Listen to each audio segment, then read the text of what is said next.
Pumpkin, it's been a long day. It's time for a Voodoo IPA. Yeah, you recommend it? So today has been a very long day. We had both main engine and generator engine guys over to finish everything up. Everything tested out very nicely.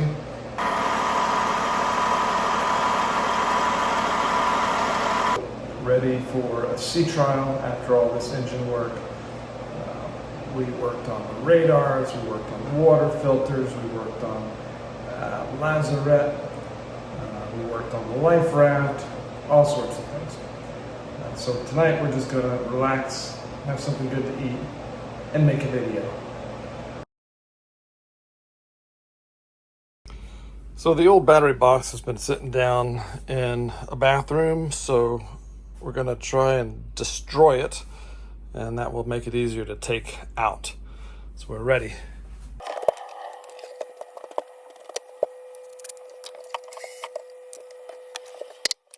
I'm going to be making some noise. Don't let it freak out.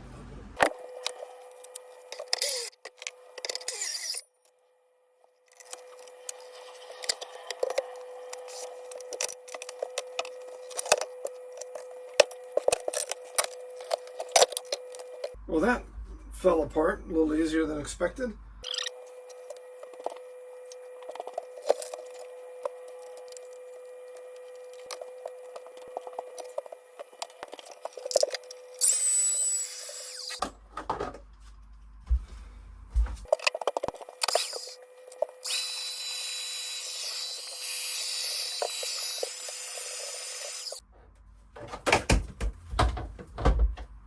So the lower radar seems to be spinning fine, although a little noisier. The upper radar isn't spinning, it's throwing error number 7. So that's a kind of power error. We're gonna hop into the panel and see what the multimeter says. Here's a better view of that upper radar. I need to figure out what the models are and the power of each of these units is. We'll try to look that up once we can see the model numbers. So, where are the cats? One cat is under there. Hey, Creamy. The other cat is under here. Up again. Got it. Oh. You ready? Going? Yeah.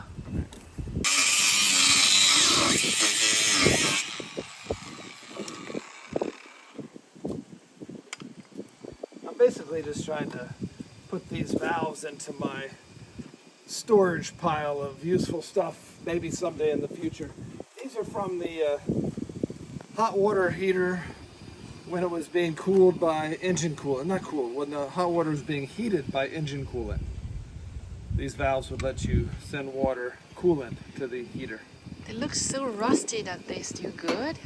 Yeah, I mean, stuff looks dirty, but it would polish up and it would look brand new. So don't let the looks scare you.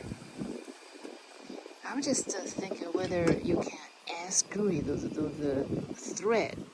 Yeah, Still good. I'm sure I can, but I'm just trying to do something quick and dirty right now by cutting it, and I'm having some fun. See, I'm just playing, okay? Okay. All right, we're also getting our newly serviced life raft back in place. It was up for its scheduled servicing, and we've got this, what's this thing called? Hydrostatic release. We've got the hydrostatic release that we need to make sure we hook up now that we've found the shackles. So life rafts like this, for the Coast Guard, have a service interval. I don't know exactly what it is. It's 3, 4, 5 years, something like that. Anyway, it was time for our service interval. This hydrostatic release thing, this is something that when it gets wet, it's going to trigger a little razor-like thing and basically cut that line. So that will set the life raft free from the cradle. There's another thing that will get cut if the boat sinks more than like 30 feet, something like that. That way it doesn't take the life raft down with it.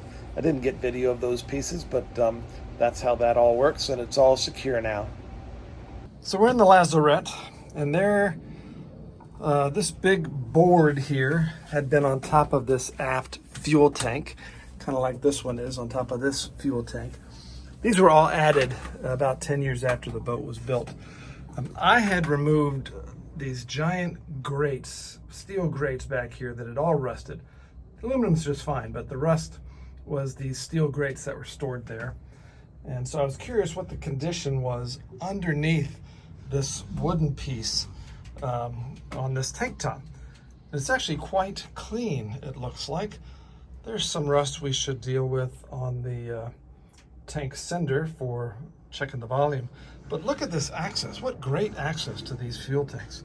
You can get inside. These are supposed to be about 1,000 gallons each. So they literally added 2,000 gallons after they had built the boat. So this is the thing about steel. Rust always makes it look horrible, but this is stainless steel. You can tell by the edge here. Maybe it's not stainless steel. Anyway, it's steel and it's just surface rust that will clean right off, and this will look beautiful with about a couple hours work.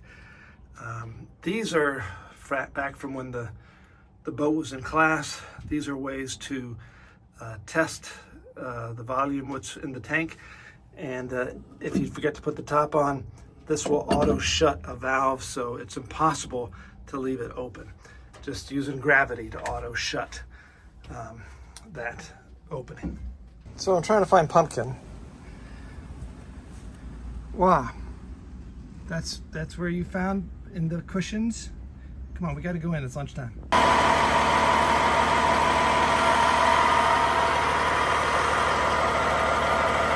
That's the sound of a Cat 3406B with fresh oil, coolant, clean heat exchangers, thermostat, and quite a few other things. Yeah, so these pumps were dripping with no drip tray for probably years, right on top of the engine where the thermostat is. And this pipe, which is part of the cooling system, got the brunt of the dripping, and it's a disaster. So we got a new one. We're quickly painting it. We'll install it today. So this is the housing for the two thermostats. Now, apparently these Cat engines had a change at one point where there was a single thermostat. This has two thermostats. The thermostats look actually fairly new, so we probably didn't really need to replace these thermostats.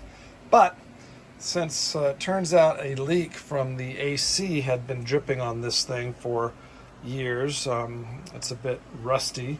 I mean, it's still perfectly fine. It looks bad, but it's perfectly fine.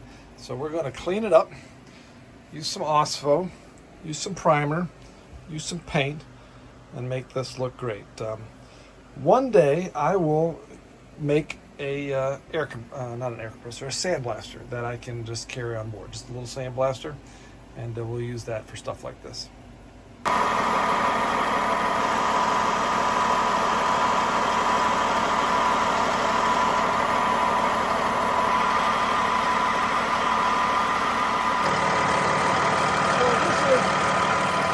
This is the coolant coming out of the engine, very hot. Goes through the heat exchanger, and here it is coming out. Very cool. Cool. You waiting on some ice cream? I'm not finished yet, okay? The green one. We don't see the green one very often. Oh. Once again, Pumpkin is in shrimp mode or prawn mode. Look at that, just like a shrimp or a turkey leg. So that was a mishmash of random stuff, but that's what's been happening. Well, we'll see you next time.